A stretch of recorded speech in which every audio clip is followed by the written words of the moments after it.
your working hypothesis that there is an inconsistency between heat and wildfires.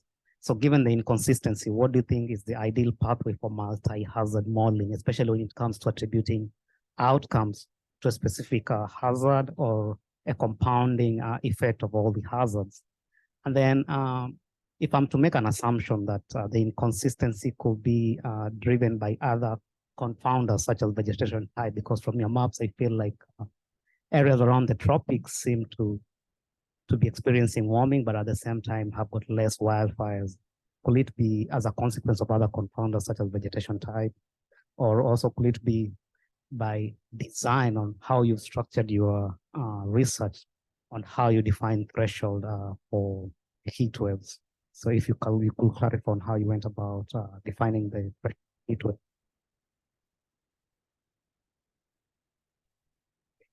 Can you quickly?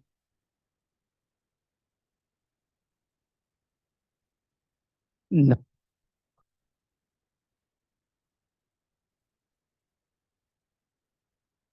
Oh.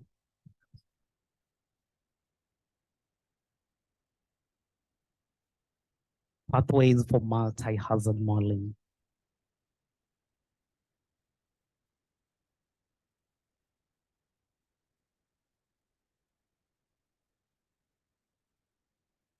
Yeah, so I was, yeah. Yes, yeah, okay. So yeah, those two are really great questions. I would say, you know, for my research and also the hypothesis right now, is I would say, you know, it's not very new right now, you know, for people to realize how the dangerous heat and also the drought fuel the fire, right? So this is the kind has long been recognized as a climate factors.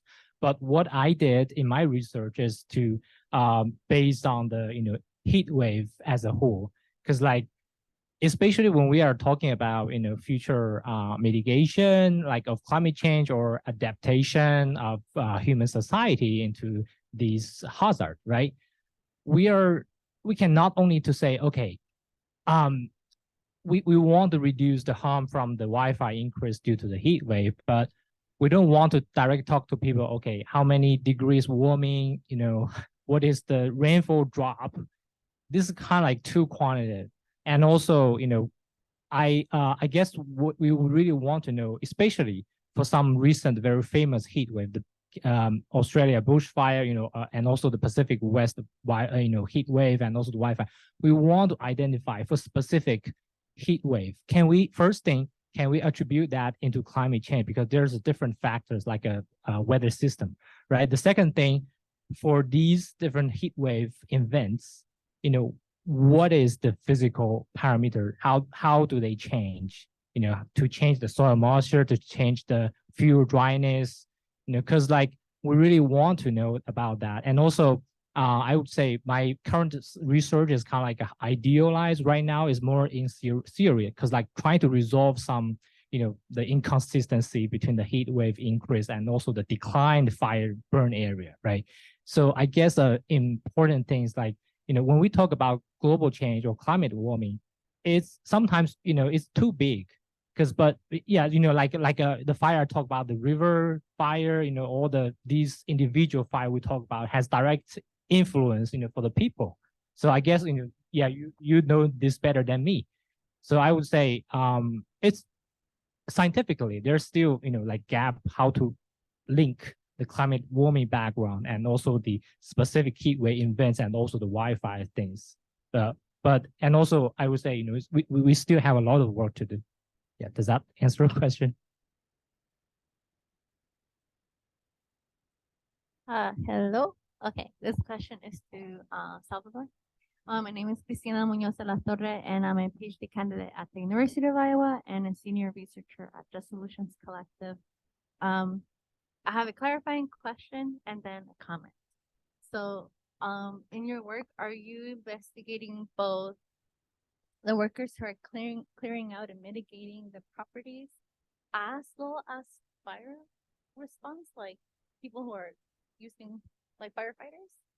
And are these both populations Latinos primarily? No.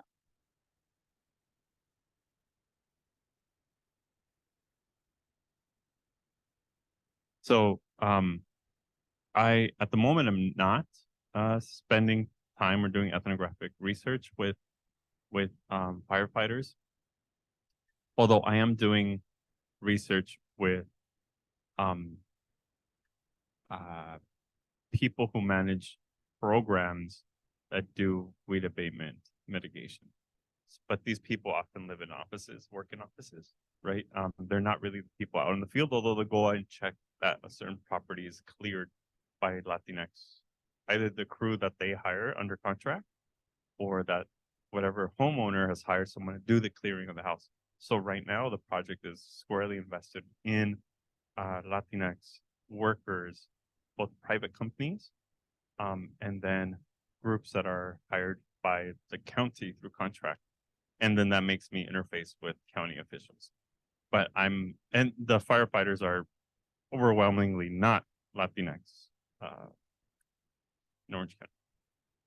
And then my comment was more about a reflection of hearing your research and thinking about, for example, you say you work with county government structure and sometimes they get federal funding to respond to disasters, less so for fires, but increasingly so probably. And so I think about the FEMA and federal response to disasters as being within the structure of colonialism, of protecting white property over brown bodies. And I think your research really kind of speaks to that a little bit further in some ways. I was asking about whether there were firefighters because it's like, is it to the extent where it's not just that we're valuing white property over brown bodies, but are we even using brown bodies as a literal physical buffer between properties and disasters? So that was like a comment. And again, thank you so much for your research. Before we get to Judan, I want to actually ask a question from the Zoom. It's actually for you, Sal. Hunter asked, how common is that brush clearers will work with people doing historical conservation, like finding native sites? And also, you talked about non-native plant choking a native one. Do you workers clear all of that brush, or do they try to leave native species? So thank you for the comment, right? And I think it's precisely that, right? I'm trying to kind of look at the kind of embodied but also labor toll of the clearing work for Latinx workers. And what that means is, an unceded native land. So, it's precisely part of the project to figure that out, right? And think through it. And for the questions online, I'm blanking on what they were. Oh, let me repeat it one more time. How common is that brush clearers will work with people doing historical conservations like native sites? And you talked about non-native plant choking a native one. Do workers clear all of the brush, or do they leave native species? Yeah, so they have to leave native species, but they take out dry and dead brush. So that gets removed, but the non-native invasive species are removed. And it's all done through like this kind of a percentage of removal in relation to distance to property. So the closer to property, the more that's removed. Yeah. Thank you. Judan, you have a question?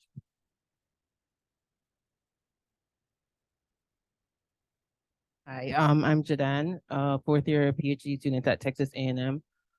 So I have a question for Sal. Like I exist in a primarily quantitative to mixed method space.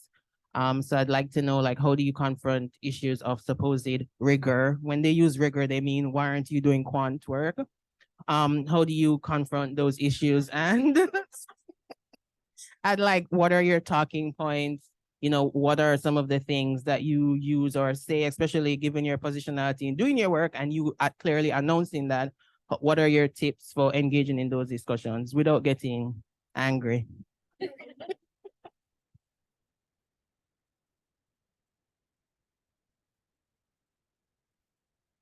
Yeah, certainly one can always get angry. I think that's okay. But I feel really lucky to be with colleagues who do work that I admire greatly. and to view it as actually part of the picture of the what we're trying to understand, right? The kind, for me, it's the social, cultural dimensions, the economic, political, life and death, work-related kinds of things. So I'm at the point, I'm an early career scholar, but I've already given up caring, right? So I'm more invested in the project and the communities that I work with, and being accountable and ethical towards that. And again, I have great scholarship that I can rely on to bolster my own claims, right? So I am really doing my best to get at dimensions of things like wildfire that maybe only exist in the so-called qualitative realm, right?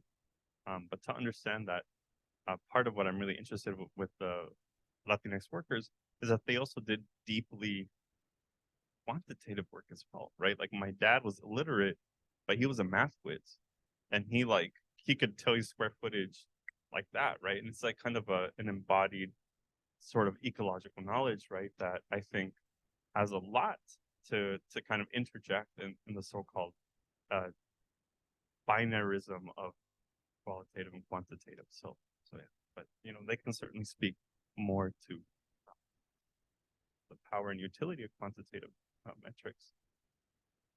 So yeah, again, I feel really lucky to be here. Thank you. Take care. Alicia, did you have? Okay, in the back, he has a question over there.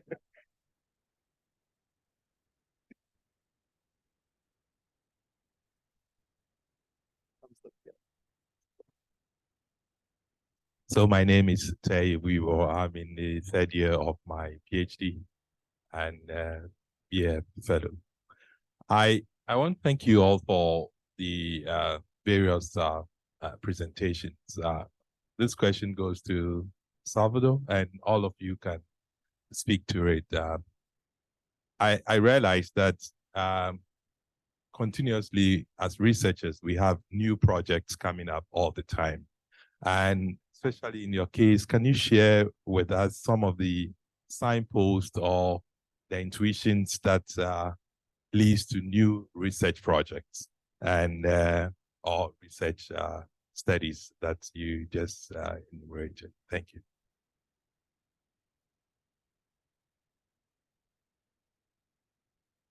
Thank you for that. Yeah, I think that's one of the really wonderful things that you can do as faculty, that especially starting, you get liberty to work on things. There's always constraints eventually of funding, right? And finding it's never at least in the work that I do, is never a one person project. It's always students that are interested in, and we co-create what we want to study. But it does require that teamwork. That being said, when I approach research, I try to find questions that are exciting and interesting to me, but also that have social meaning to what I think. Why I'm this position and not being in a consulting company working as an engineer, right? And in many ways, I think myself as a trying to as a recovering engineer, trying to figure out where I am. But that being said, environmental engineers, we're always cleaning up all the messes of everyone. So definitely not here to become super rich.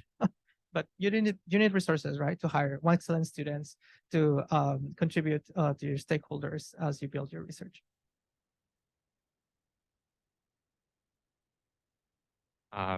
For me, like I think I'm still sitting with this question about like the anger part, because I think that's sometimes what it is, right? Like at least for me, it's precisely also what Chris had just said, right? That maybe there's a kind of orientation or political commitment to something, and orientations and political commitments to real things in the world are actually quite imaginative, and they lead to big questions, and they lead to, I think, like really creative and beautiful projects, right? Oftentimes that have real important stakes. So for me, right, part of it went to this is my second project, but it's like my most intimate project, right? Because I'm like looking at photos of my father who's no longer here. I'm like looking at deals who I haven't seen forever. They got deported and then passed away.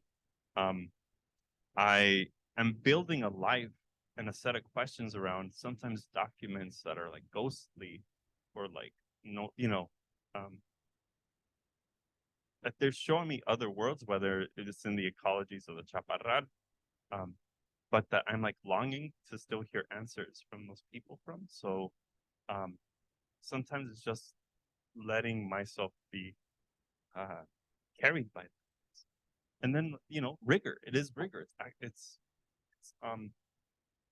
a place that generates questions that may not be possible in other ways of doing things. At least for me, I find like I'm a mess at times, right? So I like to kind of sit with vulnerability every once in a while and think about how my position of vulnerability as a thinker and scholar at a university is quite distinct from the forms of vulnerability that I want to investigate and think about, right? That others face. So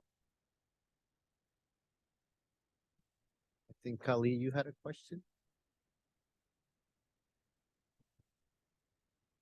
So sorry, who am I, right? Kylie Richardson, I'm a third year doctoral candidate, speaking primarily from a space of action research. And so my question goes to the entire panel of essentially, what's one implementation strategy that you may have for your projects for practical use? Practical use being in the context of like public organizations or governments.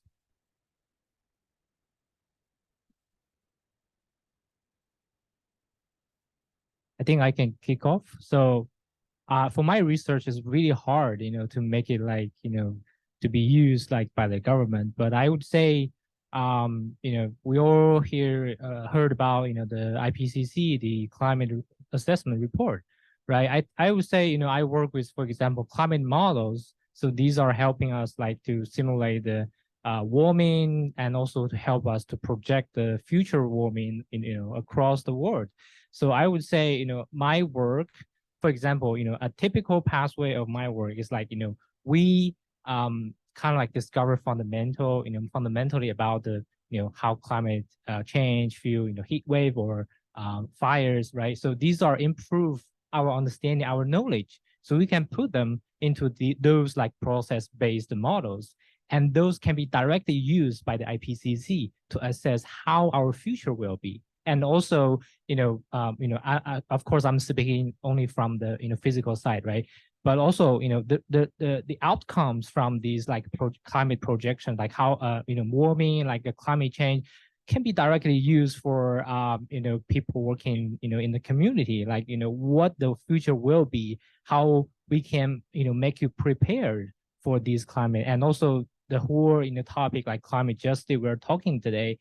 Sometimes you do really need some like physical numbers from these either models or estimate or fundamental understanding. I would say because everybody right now here like are doing your PhD, we are contributing to this piece. So and also we need to integrate this knowledge to to make to influence like policy or decision making. So.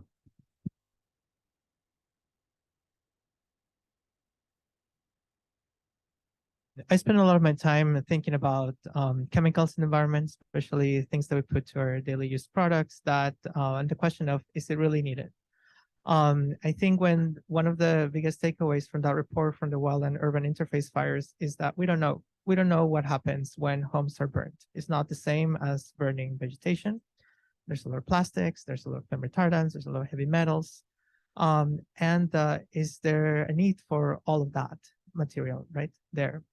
So maybe re-examining how societies are built. I think this goes back to policy directly, and policy for, and to some extent, you can have some individual action, but individual action, I mean, it's great and necessary, but it's one drop, right, as opposed to more systemic. It ultimately goes to systems, to policy, I think.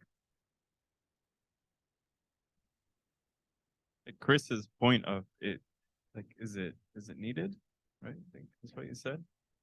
So I had a grant to do policy research with fire mitigation workers, right? Latinx fire mitigation workers. And I got in 2019, and the whole goal of it, right? It was a local funder from LA who they fund like projects in Southern California. And the whole point of it was to spend time with Latinx fire mitigation workers and then kind of begin to understand the kind of interventions and like ecological knowledge practices they held that could be really useful for impacting policy moving forward to help mitigate structure fires and stuff like that in like the wildland urban interface. And then I came to realize that my project completely failed, but it failed because the pandemic hit. And all of a sudden I asked myself, well, is this needed? Like, because clearly they became essential workers and they were doing this work to protect these houses and putting themselves at risk by going to work to clear these brush, you know, the chaparral. And so like the idea of like, well, who really is taking on risk came into sharp relief. It was no longer me thinking about the houses burning down, but it was me thinking about the workers who were there putting their lives on the line when we knew very little about the COVID-19. So, you know, I had to ask myself, well, was my proposed policy project actually a worthwhile project in light of what I was beginning to see right at the start of the pandemic? So it was a shifting of priorities, right? And it was also really humbling to me at that moment to think about, well, what really is the relationship between my research and public policy work. One more, or else I'm gonna ask one.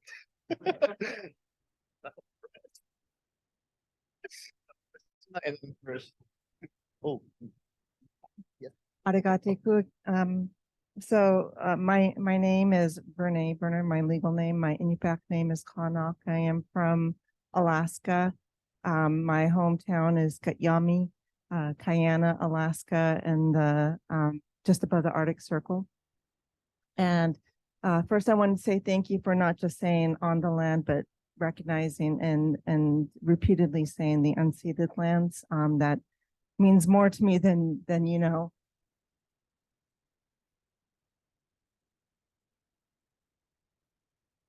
I also wanted to thank my colleague to asking about, you know, the implications and such. And we sit in one world and we are all connected.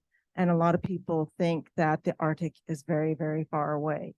But what happens in the lower 48, what happens in China, it all gets picked up by the winds and carried, and it's brought over. We had a presentation today about the outages in Texas brought by climate effects that were in the Arctic, and then coming down this way. I was struggling with an actual question, but maybe just asking for your thoughts and response, because I guess a part of it is that sort of education, the one world, and how we are connected, even though we feel seemingly so far apart. We are a part of each other. And then I just wanted to take a second and a moment to just thank you all for your presentations today, because I felt touched by every one of them. Thanks.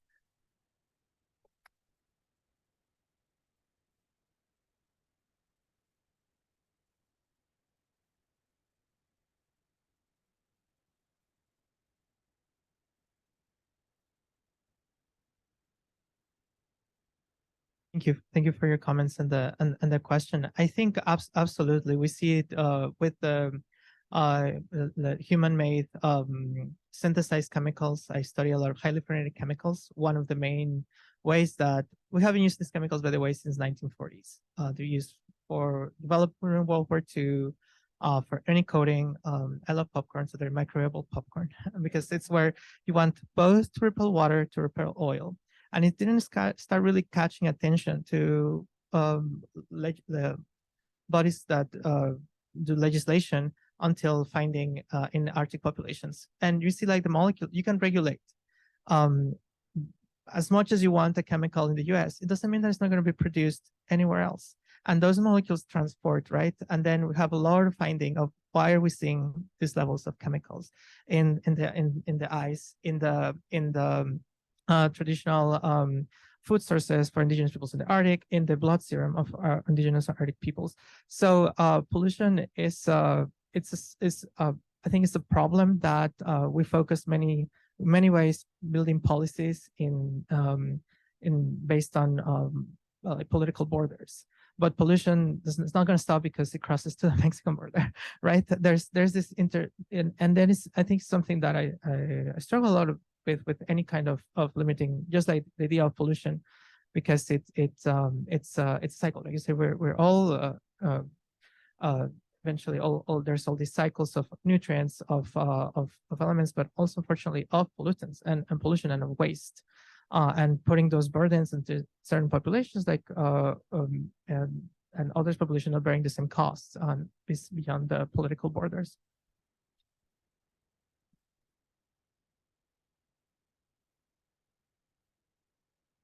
Well, can I get one more round of applause for our panelists, everybody? We transitioning. Oh, wait, I thought we were done with questions, or one more? Okay, one more question.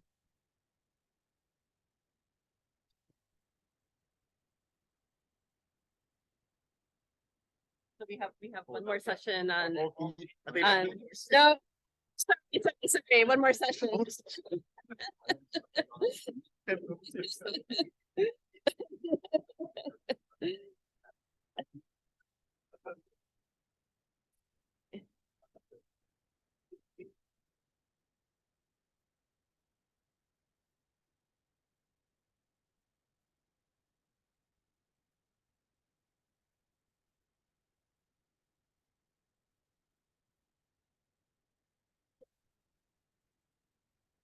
Where's the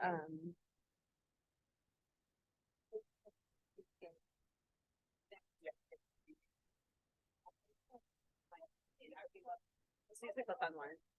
That's fun, right? Well, you can use whichever one you preferred. Oh.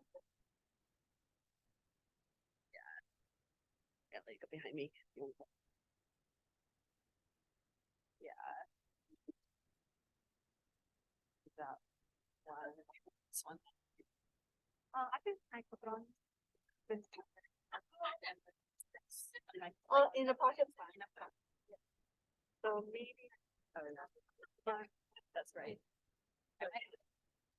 Oh, okay. That's right. Or my shirt, or my, oh, I see. Okay, then maybe just my shirt. Okay. I will let you know. Yeah.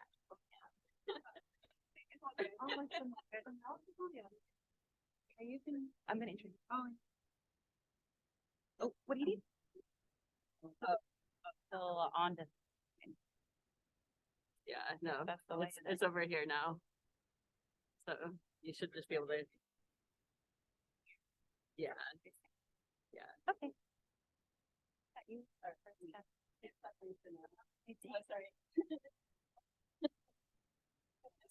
Sorry, it's been a long day. Just very quickly, I'd like to introduce the person who's going to moderate this next and final session, which is focused on Indigenous engagement. And Stephanie Martinez is a PhD student in urban planning and public policy, and also a climate justice fellow, and has very kindly agreed to help us out with this last one.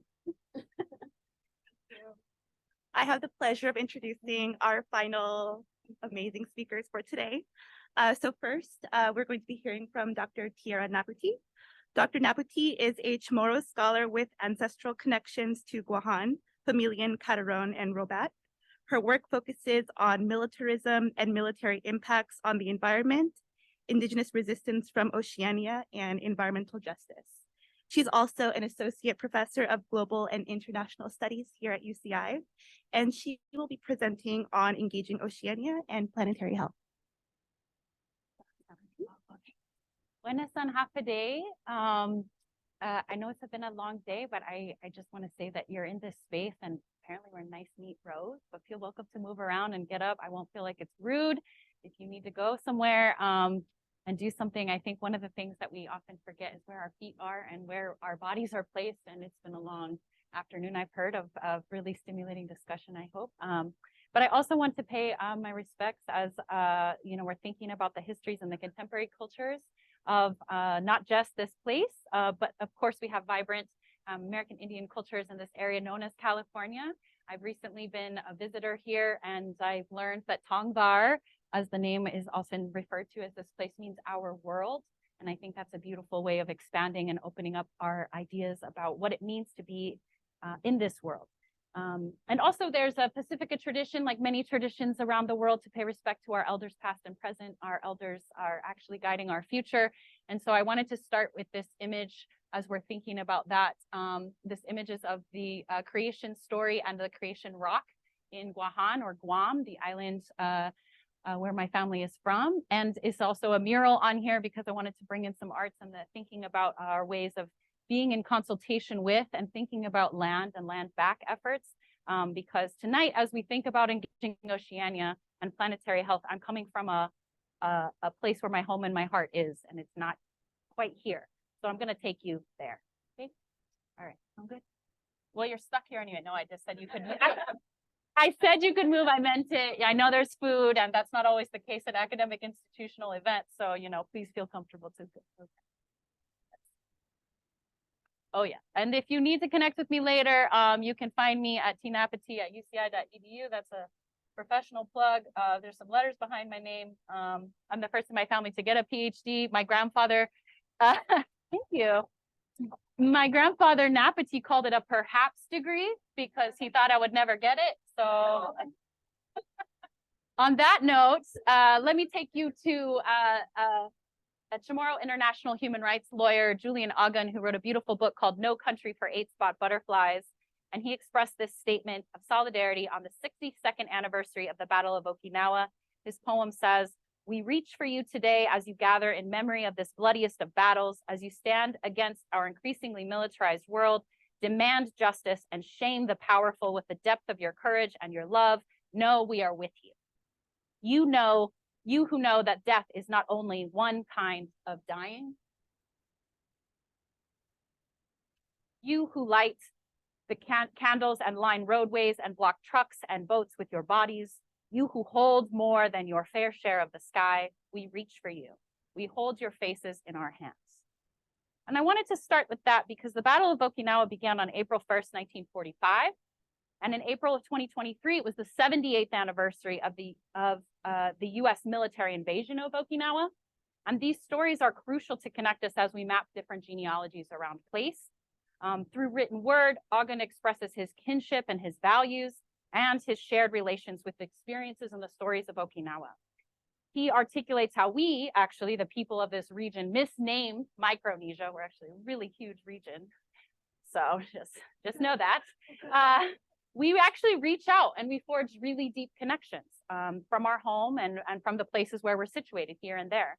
And also we have an obligation to make these connections because there is a massive US military buildup coming from Okinawa to our island. Another recent, but not unfamiliar to us, a version of militarization of our homelands without our consent, okay?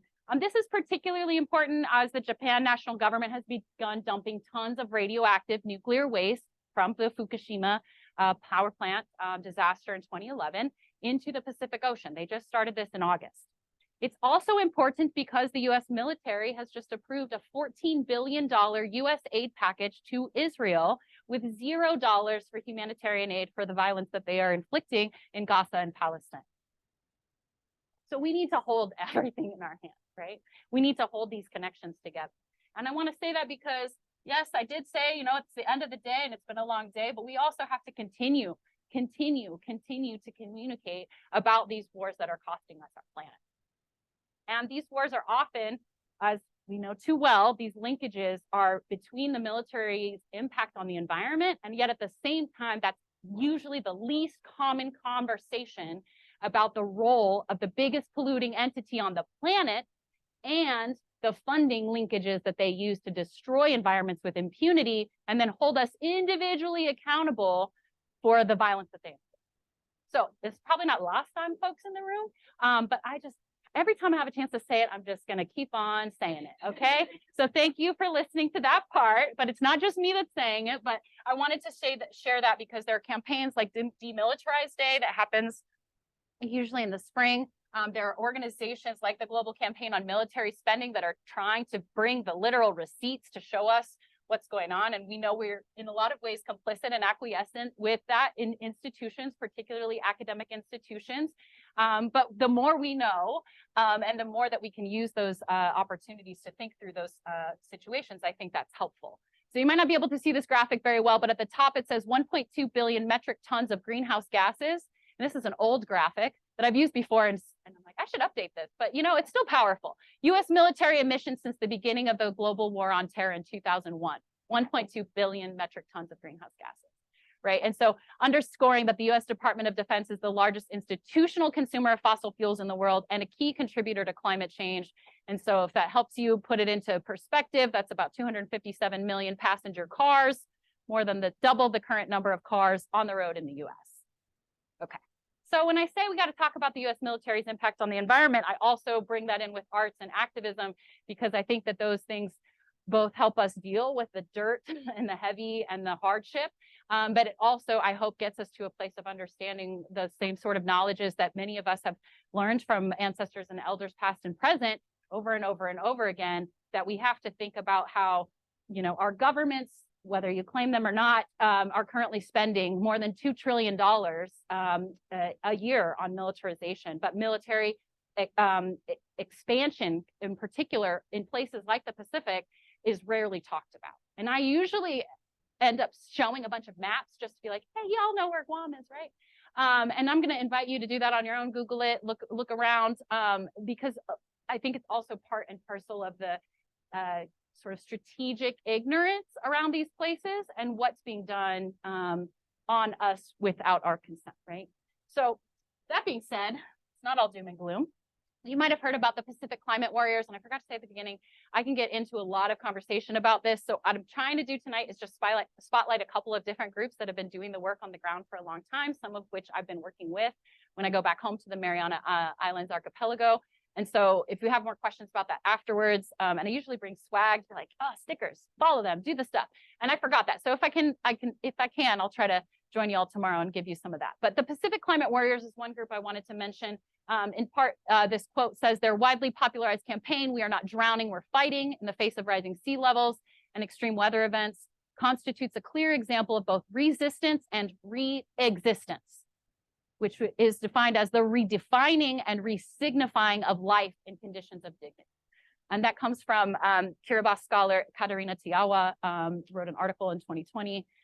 I can pass you the site later if you want, but I also like this image because oftentimes when we see these things about climate events and those kinds of discussions about sea level rise, they don't always people us, put the people in the place. And this is an important thing that the Pacific Climate Warriors have been talking about for a while. So I'm going to spotlight some community groups also in the Mariana Islands that you may or may not know about. You can follow them on the social medias. We can talk about them more. But in case you haven't had like a really oceanic Pacifica experience today, okay, then we're in the right spot. Okay, so there's an organization called Our Commonwealth 670. That's the area code for the Northern Mariana Islands. If you want to get into a political status discussion with the U.S. empire vis-a-vis the Mariana Islands archipelago, I got you. But it's probably better for a side conversation, or you can read some of the stuff that people have been writing about for a long time about how the U.S. has kind of parceled up our archipelago in different ways so that they can do different things and kind of separate us as peoples. But Our Commonwealth suggests that we should take that idea of a commonwealth and educate people about peace and climate justice in the Pacific.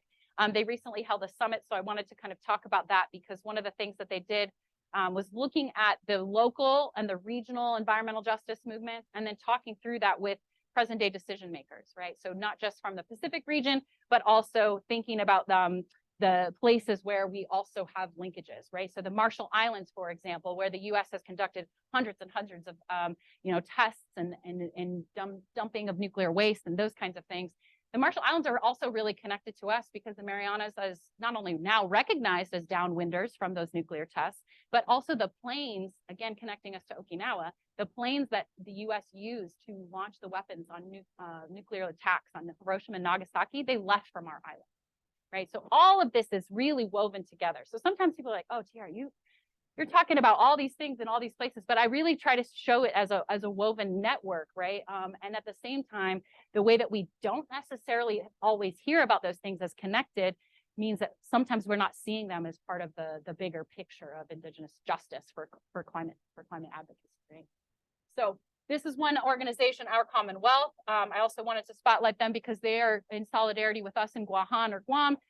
They have an action happening, well, it's the future over there. I don't know if you know about that because of the timeline. Anyway, so bad joke, but it's already passed on because of the time difference over in the Marianas. But there's a lot of real need for people to combine these issues with the solidarity movement. So, you know, I just feel like generally speaking, when we're talking about climate justice and when we're talking about Indigenous perspectives, we also just have to talk about the violence and the ways that people are using their people power to challenge those things.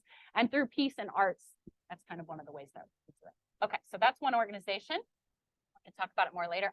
In the last about 10 years, have been off and on working with Independent Guahan. So that organization is one I wanted to spotlight because it empowers us as Chamorro Indigenous peoples of the islands to embrace our teachings and to advocate for sovereignty and reclaim, in a lot of ways, reclaim sovereignty for us as a people and as a nation.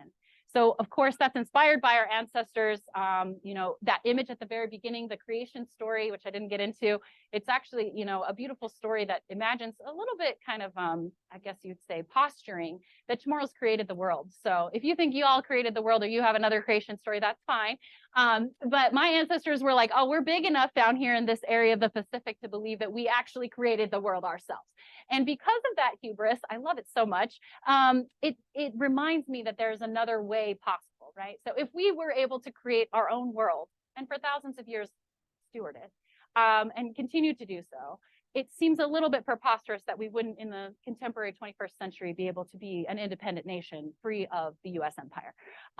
So that's what Independent Guahan is about. So I just wanted to spotlight their work as well. Following along, okay, no one's getting seasick. We're doing all right. We're on our voyage. Thank you. Okay.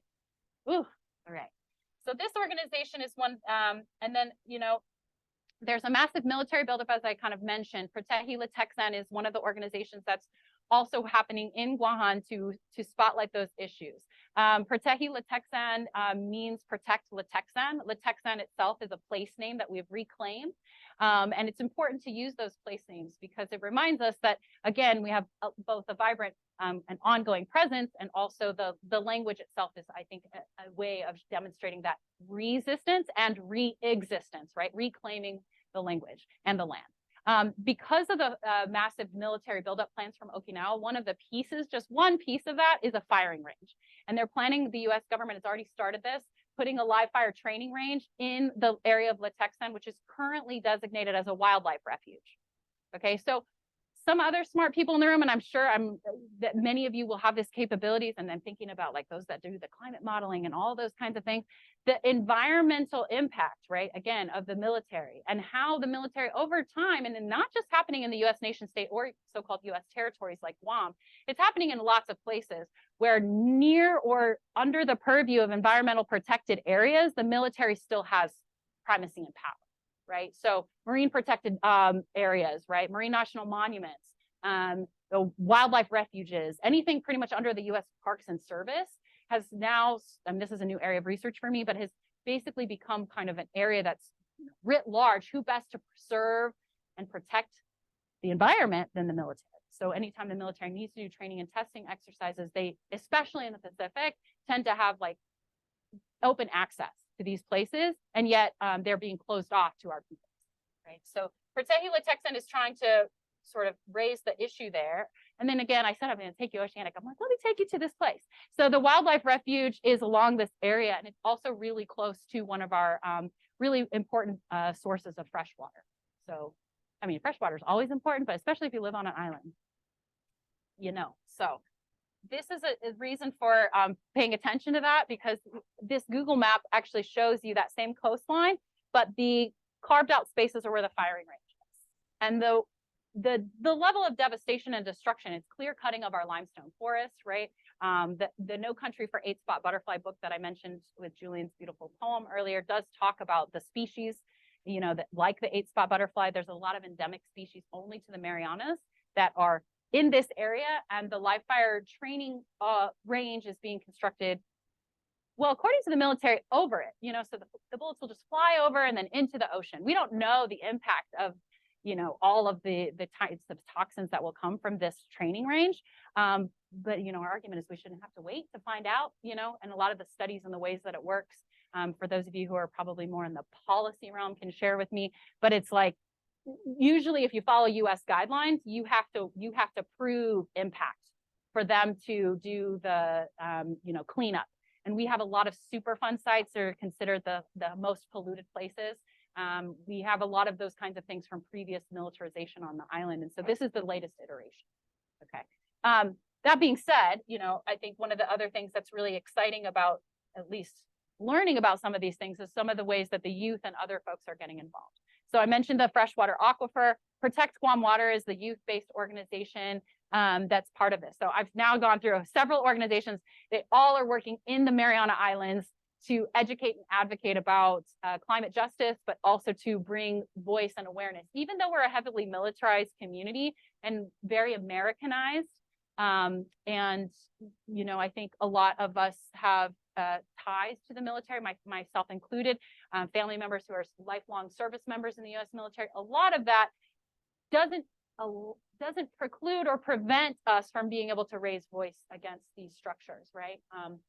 And so Protect Guam Water is one of the organizations. They're a youth group based out of Indigenous media, and they had put together these slides. So I just wanted to, if you can see it, this is like also a very zoomed in map of Guam. So it looks very large, but the biggest part of our fresh water source comes from the Northern Guam Lens Aquifer that supplies 85% of our fresh drinking water. And that is in the same region, the same area, and very close to where the live fire training range is. So, you know, you don't have to be a climate scientist or a really awesome fellow to know that this is not a good idea. Unfortunately, the Department of Defense hasn't really decided that this is a concern for them, right? So there's been at various levels, right, from filing actual court claims against the Department of Defense and the Navy for their plans. There's the environmental impact statement process where people raise voice and written comments. There's a lot of that going on. But at the end of the day, I think one of the reasons I wanted to spotlight this is that the youth are definitely raising power, right? And they're at the very least educating folks about where our water comes from, because most of us don't know. I didn't really understand the gravity of it until they started, you know, educating. And you might have some questions about that later, so I'll move along. But they do have a petition that I've shared before, but I know it's still kind of populating. So if you want to look up Protect Guam Water, it is online, and I think this tagline at the top is actually how you could find it more easily. But I wanted to share that because part of the conversation about having, you know, engagement with Oceania from where we're situated now is that we are all connected. I thought it was really important to hear from the panelists earlier on the Q&A and probably in the discussions today, like thinking through the ways that, you know, pollutants don't recognize borders, right? So what's happening in one part of the ocean is going to happen to another part of the planet, right? And we know this. And so that's another important thing to be thinking about with regard to why Oceania matters so much. Yeah. Okay, let me bring it back to another poem for us. So what does this matter for our conversation today? I'm hoping that, oh, I forgot to start my timer. I'm gonna stop talking after that. Okay, so again, if you've had too many poems in your world today, I apologize. And Pacifica poems in general, I know he's probably just, oh my gosh, inundated. But Craig Santos Perez is another scholar and poet that I like to bring in. And I love the way this word comes together. So in part of his poem, Ars Pacifica, he says, when the tide of silence rises, say ocean, then with the paddle of your tongue, rearrange the letters to form canoe. Let me see what you did there. Yeah, okay. It's an English word puzzle. Okay, so in that canoe, right, if you're thinking of ourselves, you know, collectively working together in a canoe, that's one of the things that I wanted to kind of end with as a educator, thinking through like how does maybe creative practice or engaging from a place like Oceania, thinking through scholar activism, what does it all mean? In a way, I think it's been helpful for me being here as a relatively new faculty member at Irvine to think about the connections we have through waterways and through the fact that the peoples that have been stewarding this place and continue to teach me and others about it, they have a canoe culture as well, right? And so those connections I think are really important, as I mentioned. So I bring this kind of canoe concept into the work that I do in my classroom and with some of the PhD students. Oops, sorry. So I've listed them here.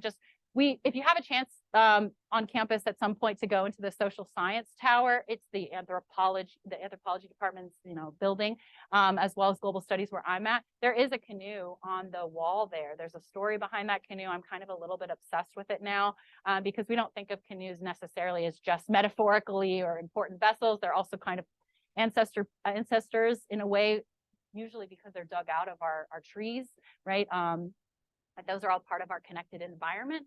So I just wanted to share this sort of canoe concept, which we can talk about later, that really helps link this idea of planetary health and Indigenous climate justice that I've been kind of throwing out at you. But there's a canoe house here in Guahan that's a part of the classroom, like this idea that the ocean is the school, that we learn from those lived environments. And then we have several of our group members that have been working towards decolonization education in Guahan to share that work. And then I have grad students here. So I was just like, I'm going to feature the people because I think that's a really good way of thinking through how we do engagement. So whether you do community-based work or you have other forms of research and advocacy, you know, I just kind of wanted to spotlight some of those groups. And I apologize that I went over. I was like, I have like 3 other ideas, but I'm going to stop it there so that we might have time for more conversation and to hear from you all. So, Sijus Masi, thank you.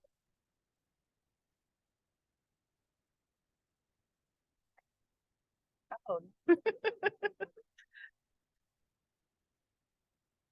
Yeah.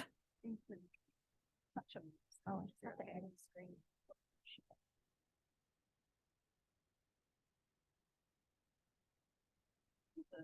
I would like take your class up. I know. My blood is boiling in like hope and anger. Just realized they did very podiums. And now I have the honor of introducing our final speaker for today. Dr. Kathleen Johnson is a professor in the Department of Earth System Science who specializes in studying modern and past precipitation variability with a focus on tropical and monsoon regions. Her work contributes to improved understanding of climate change impacts on water resources in these sensitive regions and is made possible through close collaborations with local scientists and community partners in Mexico and Southeast Asia. As an Indigenous scientist of the Grand Traverse Band of Ottawa and Chippewa Indians, she is dedicated to broadening participation of historically marginalized groups in STEM. She led the NSF-funded UCI American Indian Summer Institute in Earth System Science from 2012 to 2017 and is the director of the UCI Climate Justice Initiative. She's been recognized for her diversity, equity, and inclusion leadership with an AGU Landing Academy Fellowship and the 2016 Randolph W. and Cecil T. Bromery Award from the Geological Society of America. And today she's going to be presenting on the role of STEM in environmental justice and climate justice in Indigenous communities. Thank you. All right, hopefully folks can hear me. Tiara is a tough act to follow. That was great. And I'm gonna shift gears a little bit and kind of talk more about broadly for those of you who are interested in engaging with tribal communities or Indigenous scientists. For those of you who maybe are already doing so, I'm gonna give a little bit of my own perspective. We know that climate change impacts and hazards are already disproportionately affecting Indigenous peoples. Oh, sorry. 1 second here.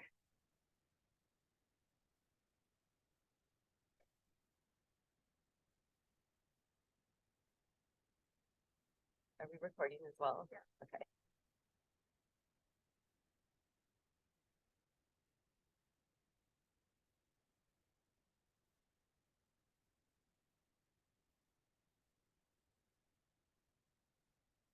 Okay, sorry about that.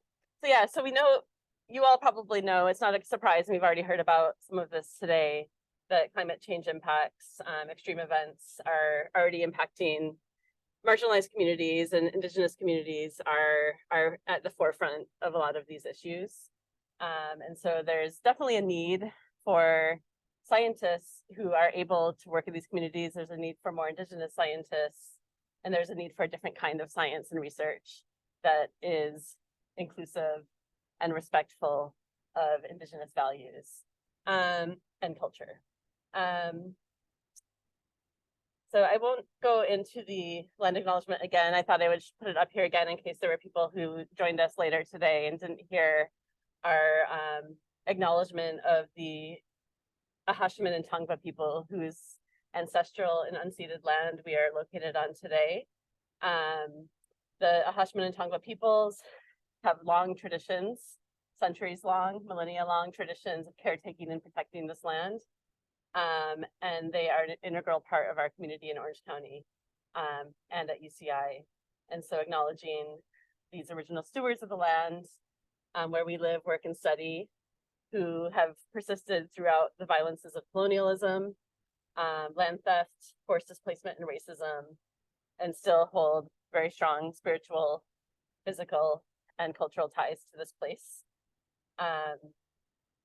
But I also want to acknowledge, like Tiara, I'm a visitor here, or a guest here, and I actually belong to a tribe in northern Michigan, which is where I grew up.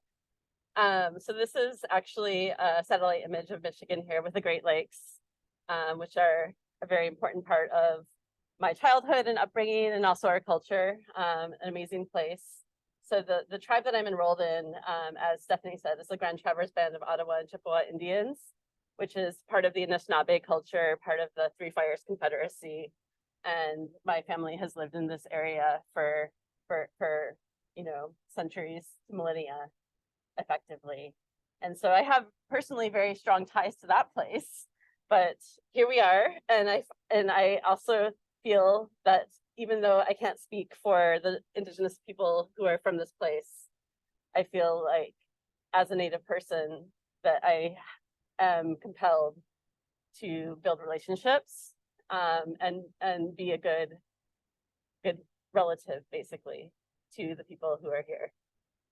This is just showing a couple of the things that, you know, I feel very strongly about that connect me to my home in Michigan, like the morel mushrooms, the Petoskey stones, which, you know, our culture believes are actually alive, living history. And I find that really interesting because I actually study paleoclimate, which is learning stories about the past from rocks.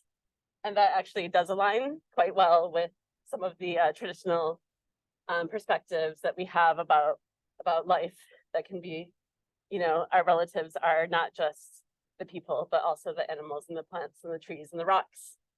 And then I just wanted to show this because this is actually a photo of my mom and I with Winona Duke, who's an icon and hero. So I was very happy to just happen to be home visiting when she was speaking at an event in opposition to the Line 5 pipeline, which is an oil pipeline that is going through the Straits of Mackinac, straight through the strait that connects Lake Michigan and Lake Huron, and poses a great risk. It's very much aging and poses a great risk if there is a leak or a spill from that pipeline in polluting the lakes all through this region. And then also this is a photo of my grandparents here, and I just wanted to recognize them because they really played a big role in keeping us connected to the community as I was growing up. Okay, so just to share a little bit more about my own identity and positionality, I think, as I'm talking about this, I want to make clear I'm not a scholar. I'm not an Indigenous studies scholar. I have variable identities, as we all do, that include some privileged identities, like I'm a scientist and a professor at, a big university. I'm also a cisgender woman. But I'm also share some of these marginalized identities. I'm a first-gen student. So I was the first, my sister and I were the first in our family to graduate from college. And I also strongly value one of the kind of most fulfilling parts of my job is really doing work like this and doing work to lift up other people and bring more people into academic spaces and also make academia more inclusive and more kind of relevant to our daily lives and improve the lived experience of people. That's kind of where I'm coming from. So some of the questions that I think about when I'm doing this type of work, especially if I'm thinking about working with Indigenous communities or with tribal communities that I don't belong to, is like, what is the role of scientists in addressing environmental injustice? And this is actually a big motivating question that we're still trying to learn about as part of the Climate Justice Initiative. And a lot of that goes back to things that Connie and others were talking about this morning, which is relationship building and trust and how to go about building that. And even as a Native person, I can't walk into, any different tribe and assume that I understand their culture and the issues they're facing. So relationship building and trust is also an important thing to think about, even for, people of color who are going into these communities where you're not from. And so, but I think these personal identities, going in as a white person or as a BIPOC person, you have a different perspective. And I think a lot of what we've heard today, actually from a lot of our speakers, has really just highlighted the kind of unique perspectives and that everyone brings to this type of work based on their own lived experience. But a big part of my kind of motivation is also bringing more people in to STEM from these marginalized communities, from Indigenous communities. And so I'm going to talk a little bit about some of the work that I had done with training and recruiting and mentoring Native students who are interested in pursuing environmental and earth science and using that knowledge to go back and help their communities. So I'll say a little bit about that program. And then I probably will say a little bit about, or maybe we can save this for the discussion, about some of the barriers and challenges of doing that kind of work. I moved this actually to the end.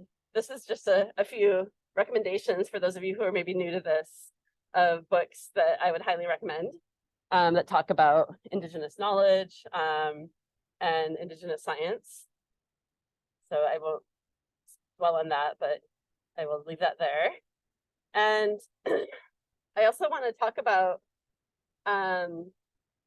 this is actually a really interesting paper that was just published a couple of years ago by Farrell and others. And it basically really puts what I said in the beginning, that Native nations are disproportionately impacted by climate change and hazards. It really puts that into perspective because what they did was actually looked at the historical land area that different tribal nations had occupied prior to colonization, and then compared that with where they are in the present day. So you can see the historical land area is quite large compared to the present day land area on which these Native communities are located. These are Indigenous lands. So Indigenous nations in the US have lost 99% of their ancestral lands. And this, of course, is by design.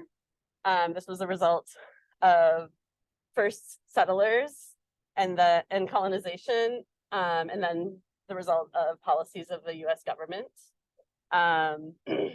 And in this study, they looked at kind of the climate vulnerability of these different communities and the lands that they originally occupied compared to where they are now. And they basically found across the board that compared with historical homelands, these Native nations have greater exposure to extreme heat, greater exposure or risk from droughts and decreased precipitation, greater risk of wildfire, and fewer natural resources. So that compounded with kind of the other realities of kind of Native history in the US, which is that some tribal lands and tribal nations have had the situation where they discover or are found to have extensive natural resources like oil and gas and mineral resources, and have then had those exploited by the US government, and now are living in this complex situation where there's economic dependence on this in many places, but also environmental impacts, which are really affecting the health and well-being of the people. So that's just for context, but I also want to note that Indigenous populations extend beyond reservation lands. So this is showing the population distribution of Indigenous people, and only about 22% of these are living on tribal lands in the US. There's a huge number of Indigenous people living in urban areas.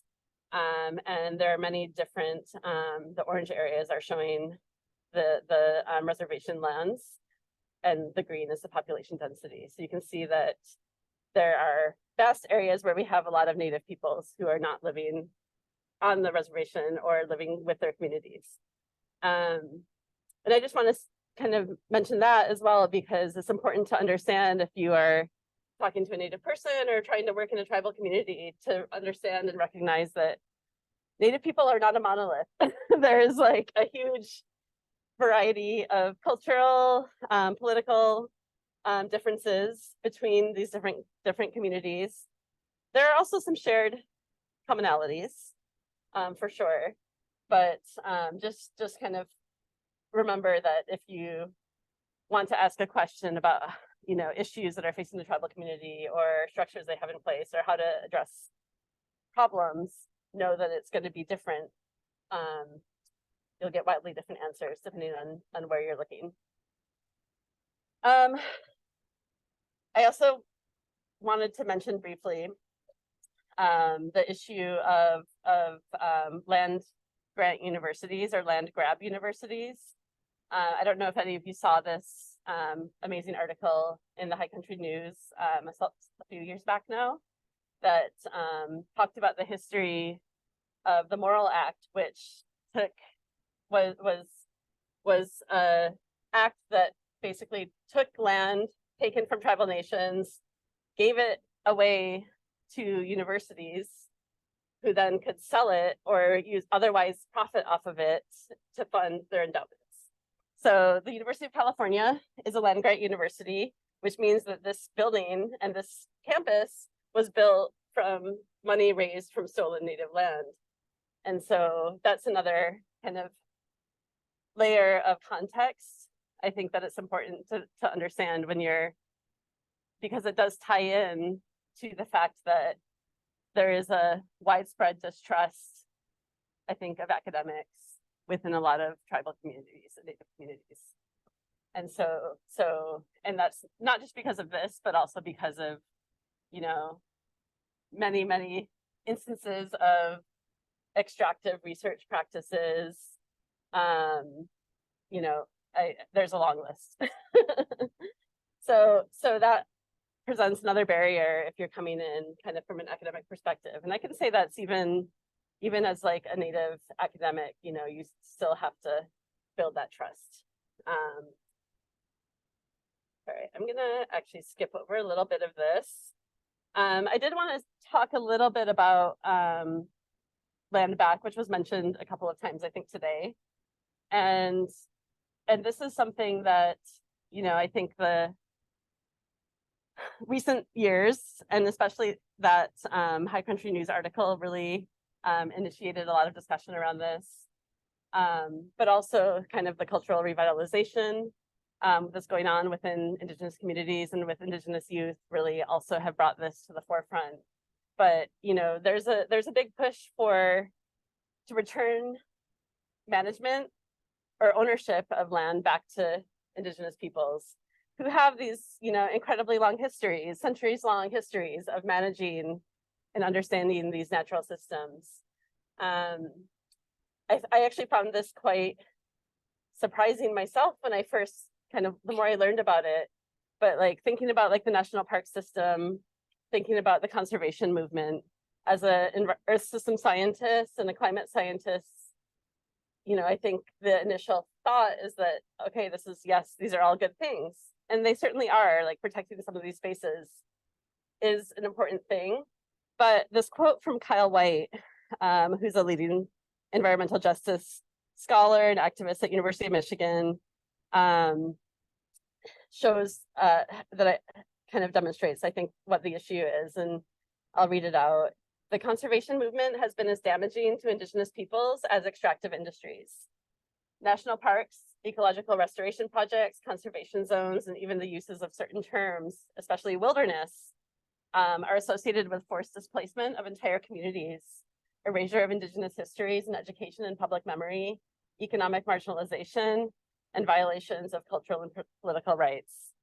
And so as an environmental scientist, wanting to go in and work with Indigenous communities, this also adds another layer of kind of history that you need to be aware, I think is important to be aware of in order to navigate these relationships.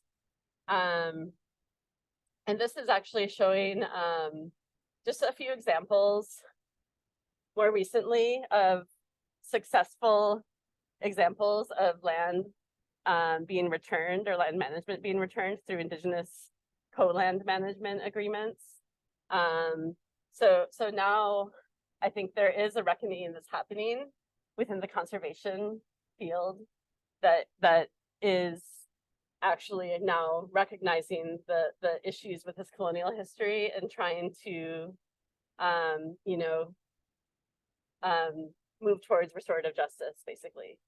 And so there are several, this is an example in Northern California, where a tribe was received land back around Santa Cruz. Actually, there was a conservancy that returned a lot of land in the Santa Cruz Mountains recently to a tribe in that region. There are local efforts that I wanted to highlight as well. This is the Hashiman and Tongva Land Conservancy, which is working to bring land back to the local Indigenous communities here in Orange County. And this is especially a challenge because the tribes in Orange County are not federally recognized. And so they have no reservation lands. And therefore that really, they have a lot less power and access to kind of pursue these types of arrangements. Okay, so I also wanted to share a little bit about this paper and work from an amazing Indigenous scientist, Dominique David Chavez, who's an assistant professor at Colorado State University. Dominique, this is her PhD research actually, and she actually looked at kind of the history of how climate researchers have been working in Indigenous communities in North America, and not just North America, sorry, globally. And so for part of her dissertation, she did this huge meta-analysis of all of the papers that talked about climate change in Indigenous communities globally. And she coded them and created this kind of scale ranging from contractual on the left, which is where kind of community members were contracted to perform tasks. Researchers who are coming from outside made all the decisions, had all the power in the relationship, maybe showed up, did something, and then left and never, they may not have even interacted with the local community. And then the other end of the spectrum is this Indigenous research framework, where the process is really centered in Indigenous values. The historical context is known and recognized. The community members had the authority over the research process. So we've talked a lot about today different kind of ways to go about co-designing research and doing community engaged research in a way that's not extractive. And when it comes to research in Indigenous communities, this far end of the spectrum, you know, this is something that is something to aspire to, I'd say, but it's also really challenging. So often, you know, collaborative research falls in the middle of the spectrum and has, you know, this might be more along the lines of something that's co-designed, whereas Indigenous research framework is entirely being led by the tribe.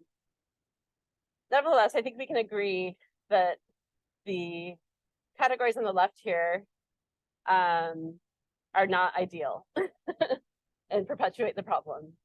And so one of the shocking results, or maybe not that shocking actually, is that 89% of climate studies in her analysis utilize an extractive model.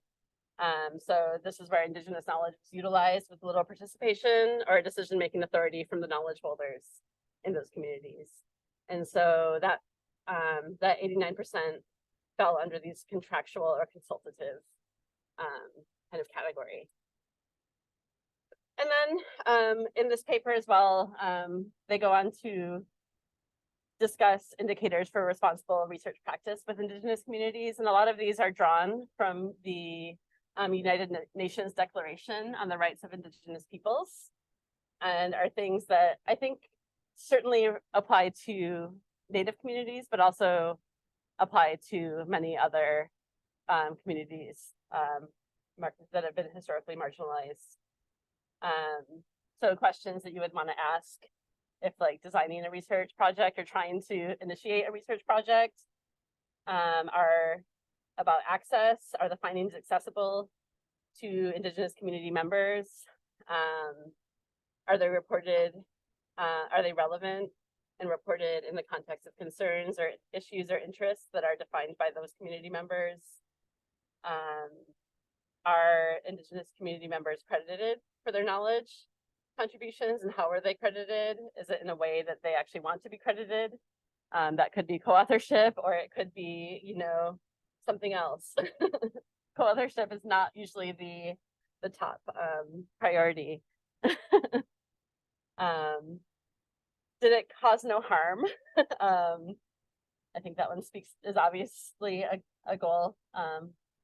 And then outputs. Did this study report any outputs or outcomes for the community? And so these are things that you can read more about in the paper, or also on websites that talk about this. And also kind of it aligns very well with the FAIR and CARE data principles. So the FAIR data principles you may have heard about, which is making sure that data is findable, accessible, interoperable, and reusable. Well, the CARE principles have been developed through specifically with a focus on Indigenous communities. And when working with data and collecting data, data sovereignty, meaning who owns the data, what's being done with the data, is an issue that is important to do some reading about and learn about if you're going to be trying to do any of this work. But the CARE principles basically ask, what is the collective benefit of the work? Who has the authority to control the data? Who are the data collectors and the researchers responsible to? And are they following, you know, an ethical approach? So I'm going to skip over that one as well. And then I just wanted to show this up here as another way to think about going about working in Native communities. The 4 R's are something you may have heard about, which are respect, reciprocity, relevance, and responsibility. Those are 4 kind of overarching themes that are important to consider if doing this type of work. Respect encompasses understanding and practicing of community protocols. It honors Indigenous knowledges and ways of being. It considers in a reflective and non-judgmental way what is being seen and heard. So respect underlies pretty much all of this. Responsibility is inclusive of tribal members of students, institutions, and Indigenous communities, recognizing that you are responsible to those communities for upholding an ethical approach to the research, building relationships and continuing to develop those is an incredibly important part of this, as it's important to be seen in the community as you know, a responsible partner. It means understanding the potential impact of the work you're doing on the community, and honoring the integrity of Indigenous people and Indigenous communities. The relevance is more about, is your work actually, is the work, or if you're in an educational setting, the curricula or services or programs responsive to the needs of the community, and are they involved in designing the research or the programming? And then reciprocity is another core kind of value of in Indigenous communities, which is recognizing that the process of research should be a back and forth. Like there should be a give and take, sharing of gratitude, shared learning, and recognizing that everybody has something to contribute, and also being generous. And so I think I'm gonna go ahead and jump forward a little bit because it's getting late. So all of this, as I said, is other people's scholarship and other people's work. I just wanted to share a little bit about some of the work that we've done here that actually led to kind of the development over the last decade, effectively, of the climate justice initiative that we have today. And it started because Indigenous students are the most underrepresented group in geosciences, and yet are in this very unique, situation where there's actually a need for people who understand how to address environmental and issues in their communities because of the large amounts of land that they manage, because of the disproportionate impacts that I talked about. And so the reasons why they're most underrepresented is there's a lot of reasons, which are listed here: colonialism, violence, boarding schools, forced displacement, exploitative research practices, but also lack of sense of belonging in geoscience and academic spaces, and lack of respect for different ways of knowing and Indigenous knowledge. And so that was partly what motivated me to create this program that we ran here for 6 years. And this was this tried to approach training and mentorship of Native students from a perspective that was grounded in Native values and culture. It included Native educators, ranging from undergraduate students through faculty, as well as elders and community members and community leaders. And so over the course of this program, we brought over 131 students here to UCI. We also spent a week camping with them down on the La Jolla Band of Oceania Indians reservation. And we worked on environmental science and earth system science in the field. And we also included really frequent cultural activities, practices. And this was funded by NSF. And some of the things that we built into the program were based on some prior work of people who had studied what is effective for engaging Native students in STEM. And so we centered things like place-based research, inclusion of relevant knowledge, inclusion of Indigenous knowledge, involvement of Native community members, elders, educators. and a partnership that we had built with the La Jolla band in particular. And just to say a little bit, I'll just show some pictures because they're quite nice. It was really one of the best things that I've done in terms of, you know, just the relationships that were built, and you know how the impact it had, I think, on a lot of the people, students who were in it, but also on the people who are teaching in it, including me. So we spent a week campaign with them, and we worked really closely with their tribal environmental staff.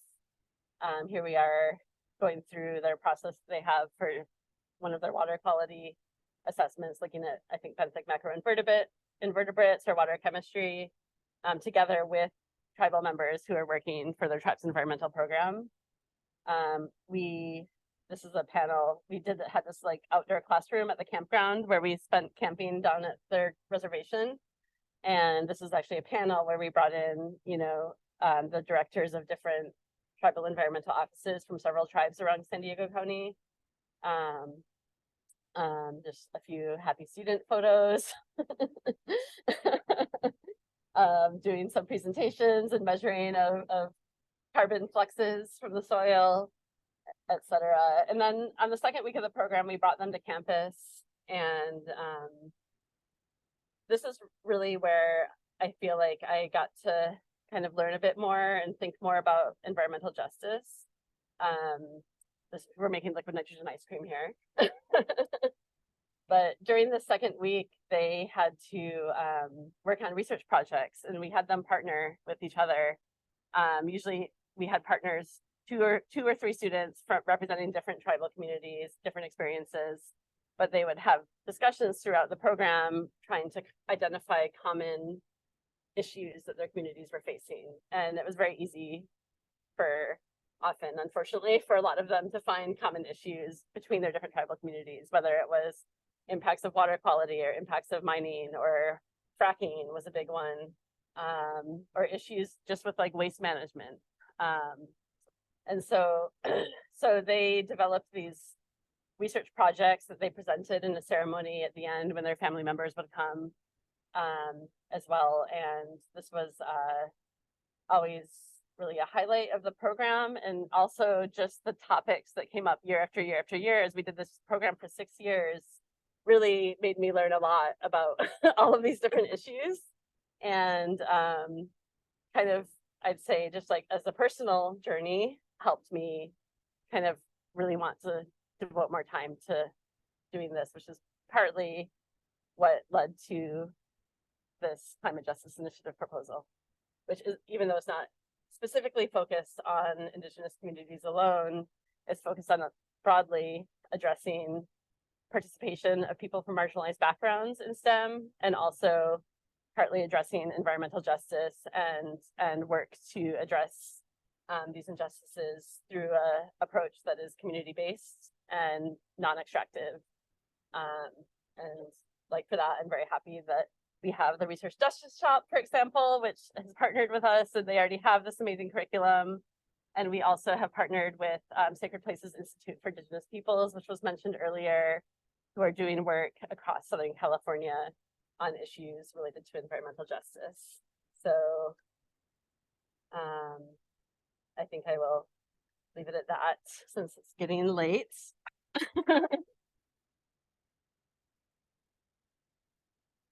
So in the interest of time, I think we'll maybe take 2 or 3 questions at a time and bundle them together. So maybe we can be a platter of questions. Maybe we can just ask us to repeat the question. Oh, instead of the mic? Yeah. Oh, yes.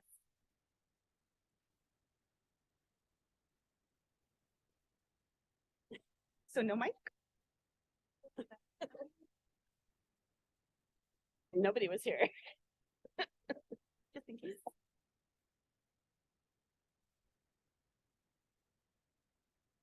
Oh, just say, oh, sorry. Okay, Yeah, we're supposed to.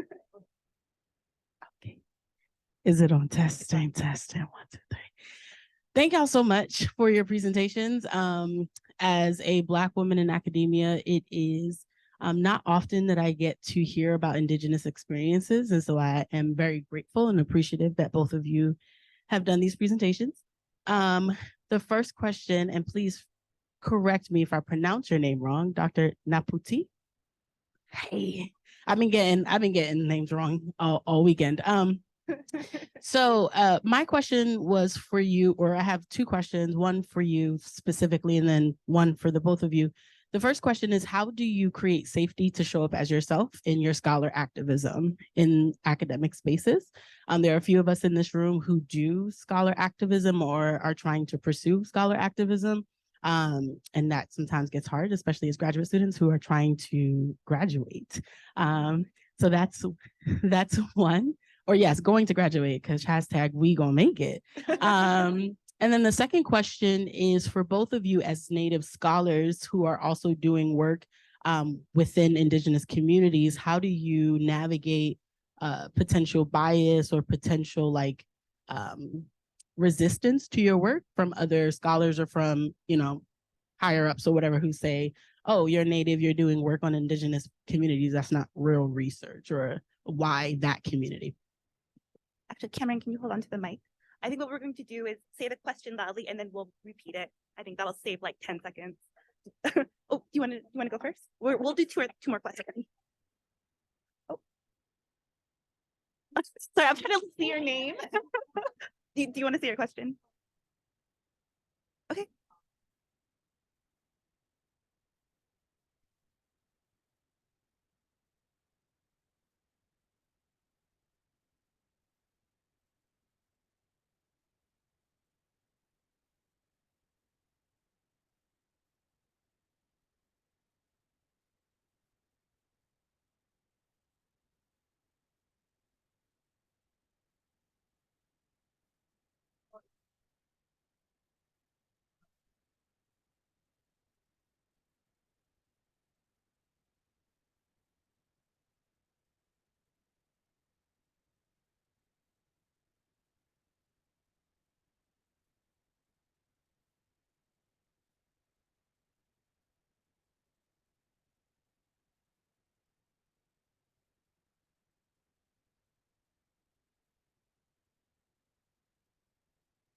And then I don't know if I can repeat all that.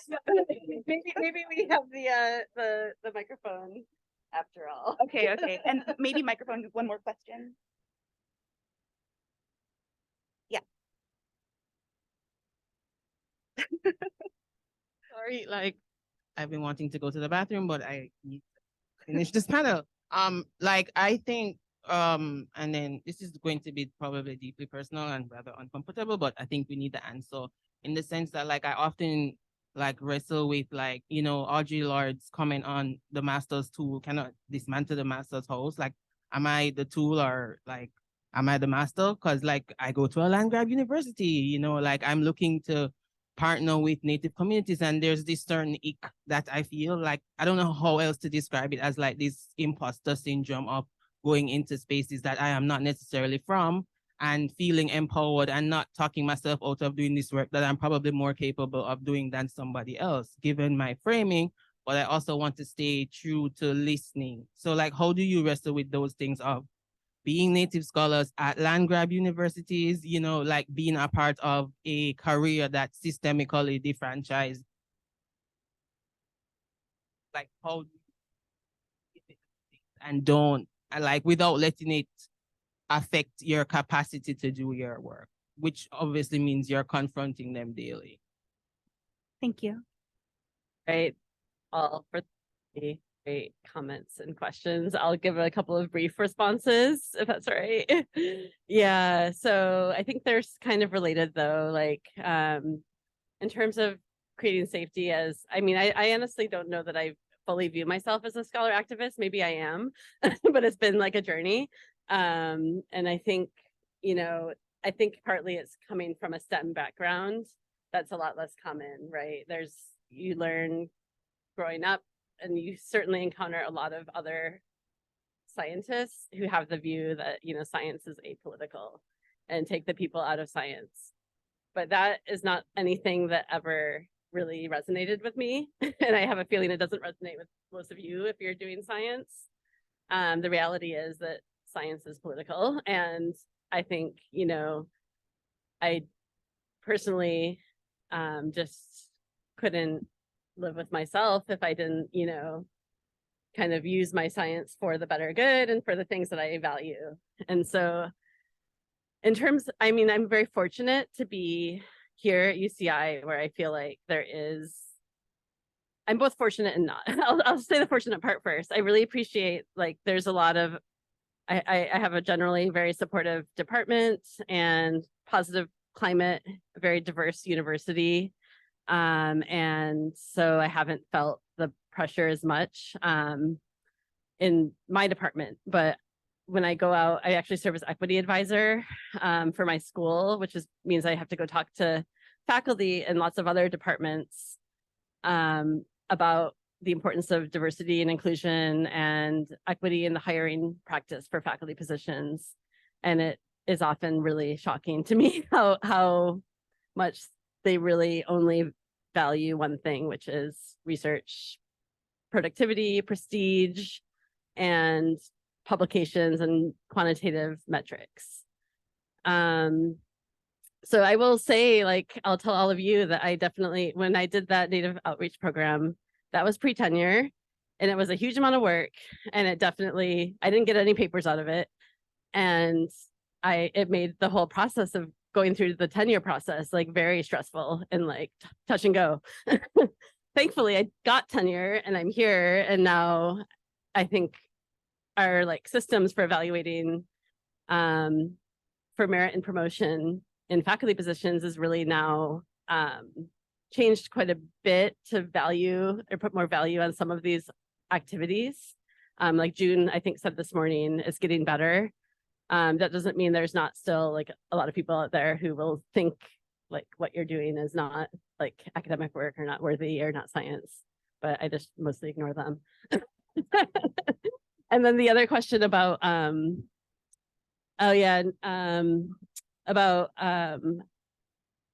wrestling with being a scholar at a land grab university, a Native scholar, and like kind of going into these communities.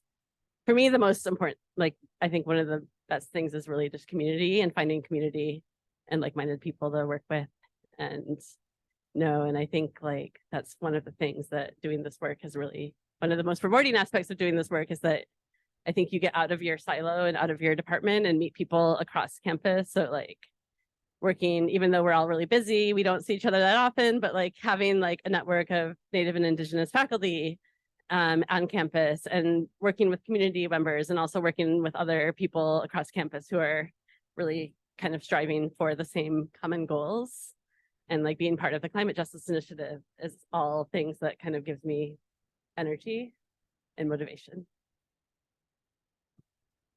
This one. Yeah, because whenever Kathleen asks me to do something, I'm there. If I can be, I think that's part of it. Creating safety to show up for myself.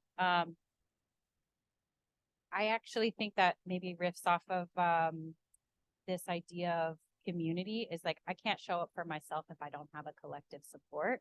So finding what that collective support is. So previous to coming to UCI, I was at another land grab institution.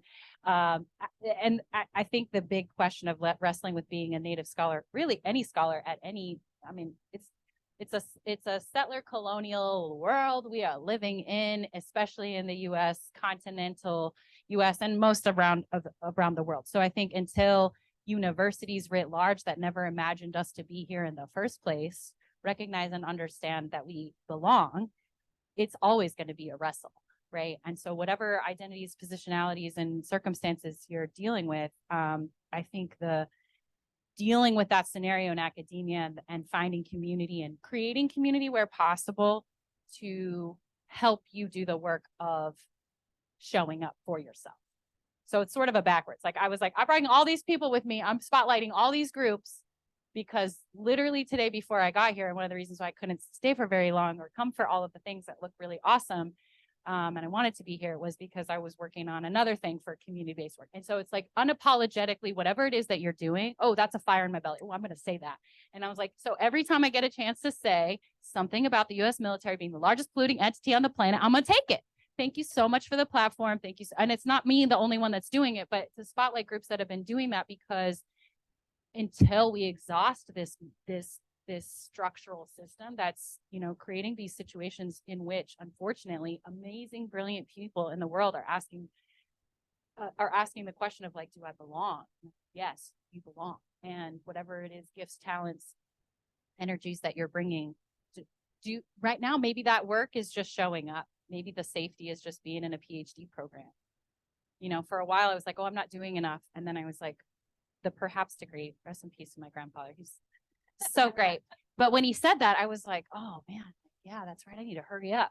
Because he's like, you know, get on with it. Like, didn't we already graduate you once or something? You know, so it's like this whole thing. And I love it because I, you know, at the same time, I was like, oh, I had this moment where I was, just as a personal example, safety for me is the arts, the poems, the music, something, because otherwise I am just doom scrolling on documents from the DoD that's about polluting toxins and water. And, you know, we don't have time, you know, the luxury of time in that sense. So I think, you know, scholar activist is a term I guess I'm starting to embrace. But I also think, you know, that's different for different people.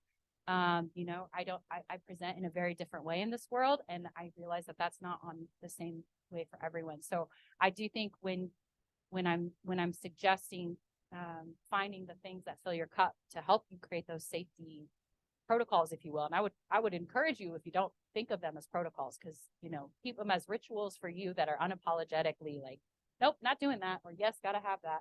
And finding those ways are really important. But it's also, I think in a sense, you do have to create it a lot of times. I don't know what program you're coming from, but you said it was not very often you hear this. And I was like, yeah, so, you know, I found community immediately through the faculty group, but there's also like, you know, every place I go, I do try. I mean, sometimes like with charts and graphs, like Kathleen was putting up there, like, oh, okay, where am I?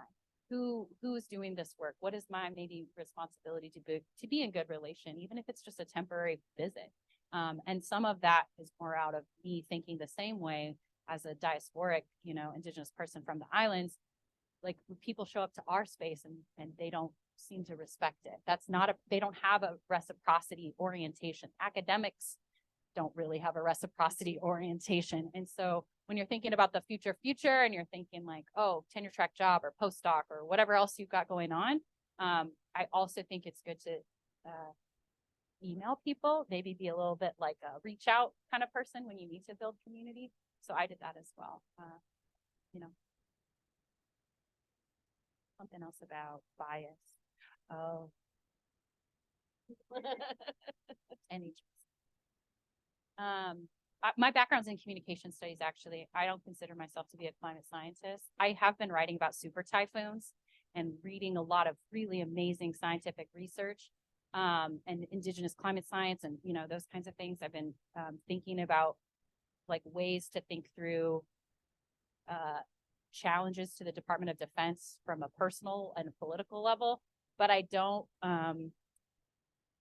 know that I would have had as much support for this academic career had I not just found people that made it so, in a sense. So you find people who are willing to use their position of privilege or their university or their this and that to support. And it could be stuff like, did you know a lot of people get awards just because they self-nominate? I would never do that. That's like totally not cool in our culture. Like we have a whole phrase for like being shamefaced and not talking about yourself, which is why it's so bizarre that we always introduce ourselves as like, I'm a first year recovering PhD student or whatever you say, right? So like, I just think there's different cultural values in that, but find some people who will nominate you or tell you about, on the way over here, someone said that, they're like, are you putting yourself up for that award? And I was like, do you want to put me up for that award? I just think there's like ways to celebrate excellence behind the scenes. When you learn these tricks and you got to also, that also comes from, I mean, creating community where you find out, because a lot of this needs to be demystified. Like I did not even know what was possible for tenure track jobs or PhD. I didn't know what a PhD really involved. And they're like, we'll pay for it. You know, and then so.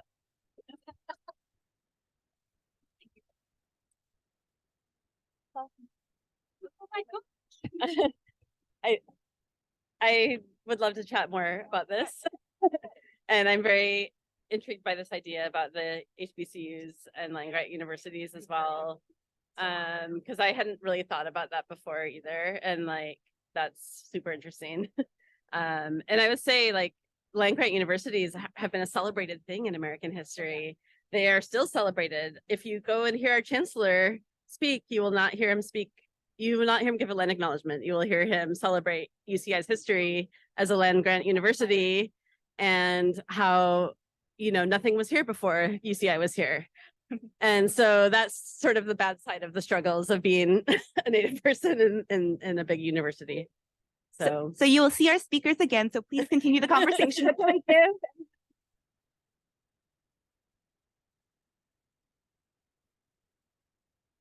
Thank you. Did you want to make an announcement? Yeah, I'll let you do it. Okay, everybody, so we are getting ready to leave, but before that happens, we're gonna do our group photo outside for this workshop. So all the fellows, if we can, are we gonna do it outside? Yeah, I think So let's go straight out, and then after that, we're gonna wrap up and get on the bus and head to dinner. But I want to go ahead